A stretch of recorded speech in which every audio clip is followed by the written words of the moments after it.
But to answer your question, no, I don't really keep in contact with them. I basically, the way that I kind of grew in the past 2 years, I went to this place called Paradise Gathering, which is where some of the world's best tattoo artists go, and they just do seminars. Oh, cool. And so you pay to go into their seminar, and some of these fucking seminars just mind-blowing shit. You're like, what the fuck?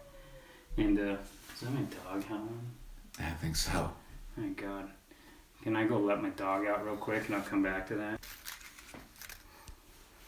So things changed a lot for me when I went to this place called the Paradise Gathering. It's where some of the world's best tattoo artists go, and they just teach seminars. And I mean, they teach things that you didn't know was coming.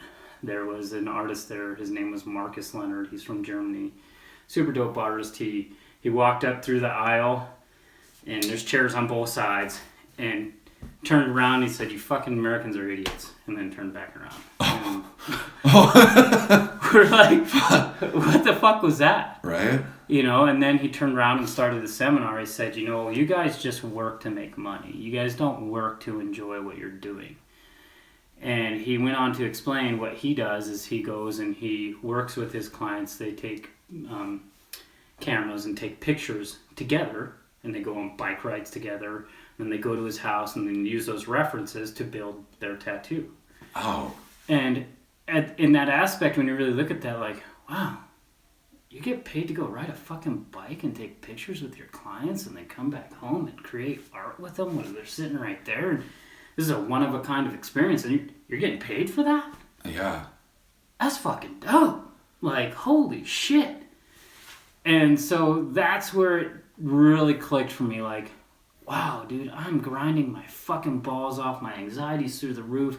I'm stressed out to the fucking nuts because it's tattoo after tattoo after tattoo, and you don't even fucking eat. Right. You don't even get to fucking eat. So your anxiety's like to the fucking moon trying to please your clients. Because if you don't fucking please your clients, next thing you know, you get a bad review. Oh my God, Kyle was such a dick. He didn't get my fucking shit done. You're like, fuck my life. And so then after that had happened, I came back. I totally switched up what I was doing. I mean, night and day difference. And I started only doing half day and all day sessions. That's it. Fuck, with 2 tattoos max out of my day, that's fucking it. Or a full day. That's fucking it. And then last year, I changed it to just all days. This is all I fucking do. I spend time with one client throughout my whole day. That is it. And right now, as it sits, I'm booked till June 13th with all day sessions. Oh, wow. And that's such an amazing blessing to have that happen. I don't think there's anyone else in this state that is doing that. I didn't even know tattoo artists did that.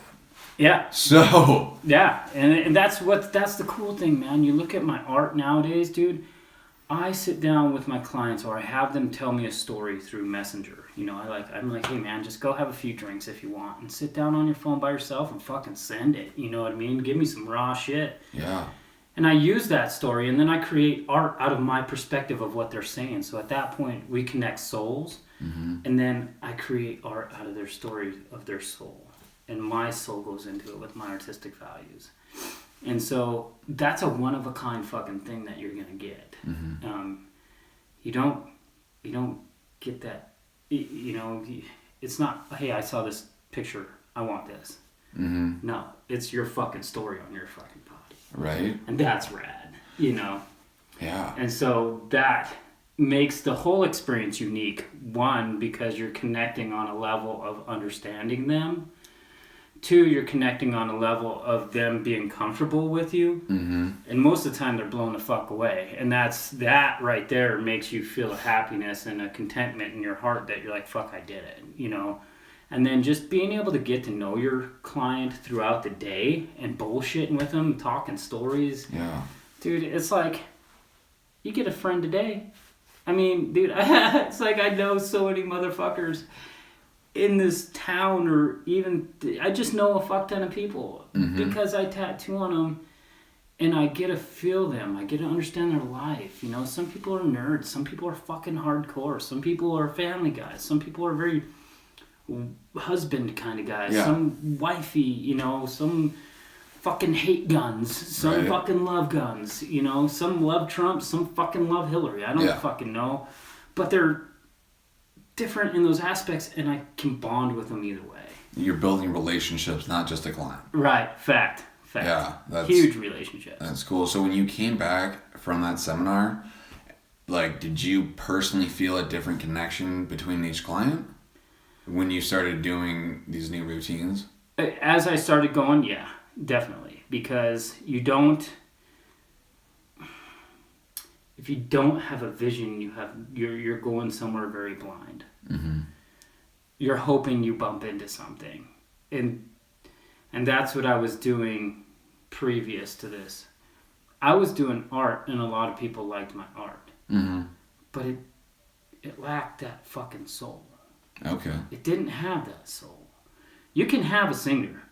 You wait till you listen to a singer with some soul. Yeah. I mean, you feel it. You see their emotions. Sometimes they have tears. Sometimes they have anger. Some, you know, happiness. Just you can feel that, and that's what this art did to me. And that's this convention seminars, I should say, did to me. It totally changed perspective, and it made me understand that this is on someone for the rest of their life, and this is something that we need to bond on and make so special and unique that there's no way they would ever want to take it back.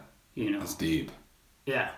I like that. That's cool. And you're, Yeah. like I said, you're probably the only, well, like you said, you're probably the only artist in Montana that does that. Do you know anyone outside of Montana that is doing similar things like that? Besides the guy that told you. Marcus Leonard. There is definitely a lot of artists. I'm not going to say a lot. Top-notch named artists, yes, that's all they fucking do. Okay. You got Steve Butcher, Arlo. These guys ain't doing no small tattoo. You're going to get a fucking tattoo. You're going to get a fucking tattoo. Yeah. You're going to cover some coverage, and it's going to be dope as fuck, and you're going to put some time and money into that. Mm-hmm. You know, I mean, Steve Butcher's by far one of the most realistic tattoo artists out there. You're going to get a picture of Jordan, dude, you better be having some money stacked up because it's going to look like a photo of fucking Jordan on you. Fuck yeah. It's intense how real these look. It's crazy, you know, and like Arlo, I mean, his style is just so sick. You know, he's like the number one guy that I look up to right now. It's just super dope, and that guy inspires me. And so it's those kind of top-notch people that are at the top of the scale in the tattoo industry that definitely do that. That's the only fucking shit they do. Okay. You know what I mean? And they only do their style. And that's where I'm at right now. I only do my style. A lot of people are like, oh, I'm so versatile. Cool. Be a jack of all trades. Yeah. Have fun, dude. You're not going to be a master of shit. Right. No one's going to know you because you do every fucking style in the book. Right. People are going to know you because you did some very unique style of art. Mm-hmm. You don't find a fucking painter or someone that does art that does everything. You don't. You find a graffiti artist that does some dope-ass graffiti, you know who the fuck that guy is. You know who fucking Bob Ross is. Mm-hmm. He does his style of painting. He's not out there doing graffiti. Right. You know what I mean? You look at Banksy. Shit, the Banksy shit, so simple. But that motherfucker has some soul and emotion in that shit. It's a solid black silhouette with some color. And it's like, it fucking smacks you in the heart like no other art can. Yeah. You know what I mean? The fucking girl in the dress with a gun to her head and blowing out butterflies from the other side of her head. Whoa! Right. Such a simple piece of art with so much fucking value. But Banksy stands out above all the fucking rest. That's because he's not a jack of all trades. Yeah. Have you heard of Chris Smith? Well, probably because that's the most common fucking name. And Oh, yeah. he's not a tattoo artist. The one that I'm talking about, he is a real estate agent, and he owns this company, Curator. Maybe I don't know Chris Smith then. Yeah, he's from Orlando, and he has a company in Boston. Part of the company is in Boston, but Curator. I've been following him on Instagram the last month or so, and I read his book, The Conversion Code, and he's like, the new fucking real estate guy. Like, you Okay. fucking, for marketing and sales, and he's a fucking super smart guy. But anyways, today, I saw on his Instagram that he posted, like, if you try and do everything, you're not going to master anything. Mm-hmm. And I was like, fuck. Yeah. Like, that is some real shit. Yeah. Like, and it, like, I'm not trying to do real estate, but I'm trying to build a business like a real estate. I'm trying to get these referrals. I'm trying to build these relationships with people, and I'm trying to build our community. Mm-hmm. You know, Montana, there's so many inspiring people here. Like, I want to fucking hear your stories. I want to hear the shit that you don't want to talk about. Mm-hmm. Like, let's open up. Like, it's fucking 2019. Why do we got to be PC? Mm-hmm. Like, it's fucking... Like, I don't want to, you know, I want to stop the fucking everyone gets a metal generation and just be real. Yeah. Like, you know, like me not getting a fucking medal because I bowled shitty, it gave me like inspiration to fucking be better. Right. Like, and I'm not a bowler today, but Right. it's that fucking mentality. Like, stop sugarcoating shit and let's be real. Let's stop fucking hiding shit. You know, Right. if you have to Fact. take meds because of your mental health, do it, but not take a fucking pill just to, you know, cover up your emotions, because everyone gets sad, everyone gets depressed, everyone has these anxieties, and let's open it up and like let's start the conversation, let's get it going. And like when I was trying to get this podcast off the ground, I got so many ideas, I want to do everything, and I'm like, I want to talk about fitness, I want to do this. I'm like, you know what, no, let's talk about the real shit. Mm-hmm. You know, like everyone has problems, everyone has struggles, everyone goes through fucking something. Like, I overdosed and fucking was in the ICU for 4 days in July. Like, and from that I was like, fuck, I gotta do something different. And like, you know, and listening to podcasts and like hearing other people's story, it gave me inspiration. Like, I listened to Gary Vaynerchuk for 6 years, and I was like, I want to do what he does, but I never had the balls to do it. Right. Because I always fucking like thought people are gonna judge me, blah blah. I'm like, who fucking cares what people think? Right. Who fucking gives a shit? Like, I'm gonna be happy doing me. And like, since I started this, people are like, I want the negative feedback. Tell me the shit that I'm doing bad. Tell me the shit that I can suck at. And I haven't yet, but I know it's gonna come. And I know it's gonna come, and I want it, but I don't know if everyone's just too scared to give me the negative feedback. But like, I want to grow. Yeah. Like, Yeah. negative like any feedback I can grow, I can learn from, because like I might not see their perspective on it. I would tell you when negative feedback is going to come. When you start becoming successful. When you start becoming successful, that's when the haters come out of the fucking closet. Is that what happened to you? That's exactly what happened. And it happens to everyone. Literally. When you're fucking doing great, people want to feel pity on themselves. Oh my God, this guy is this because of this.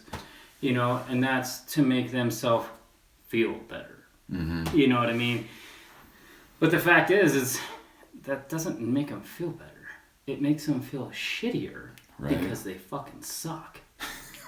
Right? That's what the fuck that is. They don't have motivation. They don't have drive. They're a bunch of fucking sheep in a fucking beast world. You're not gonna fucking be a beast if you don't do what beasts do. You know what I mean? So you can go and be a sheep and talk all the shit you want with all your sheep fucking friends, but the minute the fucking lion comes through, you're running like a little bitch. Right. Because you're scared and intimidated by what that lion can do. Yeah. You know what I mean? And that's when you'll start hearing it. You know what I mean? There's people out there that want to talk shit about Kyle Nelson and tattoos, and I've heard it, and, you know, or my personality. But the fact is, dude, Lincoln Logs don't work with fucking Legos. And some people are Lincoln Logs, and I'm a goddamn Lego. We can both build beautiful fucking structures, but we don't have personality matches. Some people love fucking Hillary, some people love Trump. I fucking hate Hillary. I don't really care about fucking Trump. I don't give a fuck. Yeah. As long as it's not fucking with me, but fuck Hillary, number one. Put a bullet in her fucking head. She wants to kill veterans and service members, like, fuck off. Yeah. You should die, bitch. You know what I Right. mean? That's my fucking opinion. How the fuck can you run for president when like the people that are protecting our country, like, She has no right to make any kind of call with any kind of fucking someone in the service. No right to make that call. right? Granted, I don't know what the fuck was going on behind the scenes, but my last idea would be like, yeah, go ahead and kill him. That's not my fucking idea of Right? what should happen with people that are serving our fucking country. Right? Like, we're fucking here because of them. Right. Like, Exactly. fucking... Yeah. Like, our life is so good Mm-hmm. in the States because of them. Like, you know, sometimes we have shitty days, Mm-hmm. but our fucking days are a whole lot better than fucking people in third world countries. Oh, by far. We God. take it for granted like a motherfucker. Right? Like, oh shit, my fucking car didn't start today. Or my goddamn new iPhone is broken. Or, oh shit, like, fuck, it's just, it blows my mind how many people just fucking, just like, are... Well, this is the thing, dude. This is the deal. If you never experienced what bad shit is, like third world country, or can't comprehend it, it's very easy to act like it's not real. Right? So if it's not real to them, the only worst things that can happen are the worst things that are happening in their life. Mm-hmm. Because they don't even take into consideration the real nasty shit that's happening. So, yeah, they can complain because they really don't know what shit is. You know, it's like eating great food. And then next thing you know, eating third world country food. Right? I don't want to eat at McDonald's. I've been eating fucking steaks, man, my whole life. Goddamn fucking McDonald's. Alright, third world country food. Oh my fucking god, what the fuck is this? Right? You know what I mean? They're glad to take a fucking burger from McDonald's now. Right? Rich Give me a goddamn motherfuckers. Big Mac right now. Yeah, you know? And so it's really easy for people to complain about life when they can't comprehend what real bad life is. And so that's why, like... That's why I feel... That's why I say, like, you ain't gonna have a testimony without a test. You know, even the word impossible, that's... Impossible is just an opinion. That's not a fucking fact. Scientists prove impossible all the fucking time. They break in the word impossible. So impossible is just a statement or an opinion. That's not a real fucking fact. You know, and so when people hate, it's because they're a bunch of fucking bitches. That's Fucking, what I the love fuck you are. Yeah.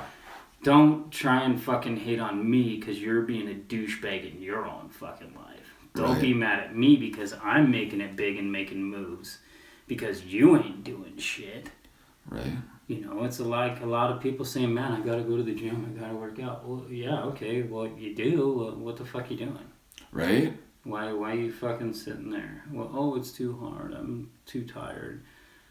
Bitch, your fucking mind is fucking you up. Like, Right. that's what's fucking you up. Is your mind. It's not your physical capability of doing shit.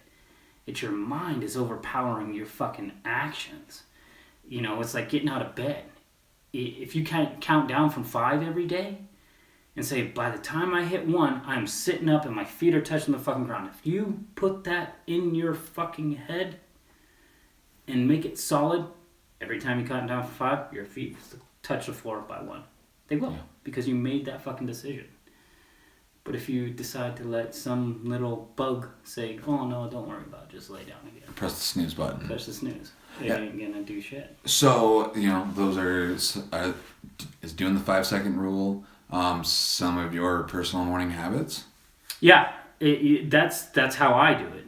Yeah. You know what I mean? And I learned that from a lady when I had listened to motivational speeches.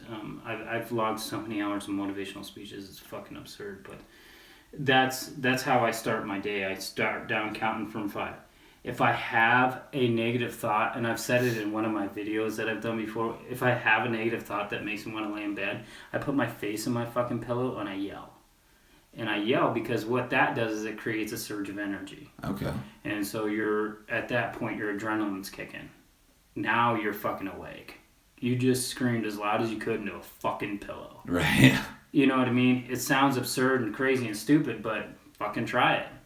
You fucking tired? Yell into that goddamn pillow. And you do it because when you do it, when you yell, your body tenses. You know, and you just fucking get it. And that's where all that blood and adrenaline pumps. And you will fucking get up. That's my own little personal trick. When I when I hit 1, dude, and I got my feet on the ground and I just want to lay my head back down, I lay it down on a pillow, fucking yell. I might try that next time. When every time my alarm goes off in like 5 more minutes, some days, because I'm not perfect at it, like some days I do press the snooze button. But when I do, I'm like, wait, no, I'm fucking cheating myself. Cheating myself, get the fuck up. You got commitments, dude. Do you want to fucking still be working at this goddamn fast food place the rest of your life? No, I don't. I don't want to do that. I don't want to go back to living in my car. Before I fucking was going to Vegas, I was going to school. I was a manager at a cell phone company.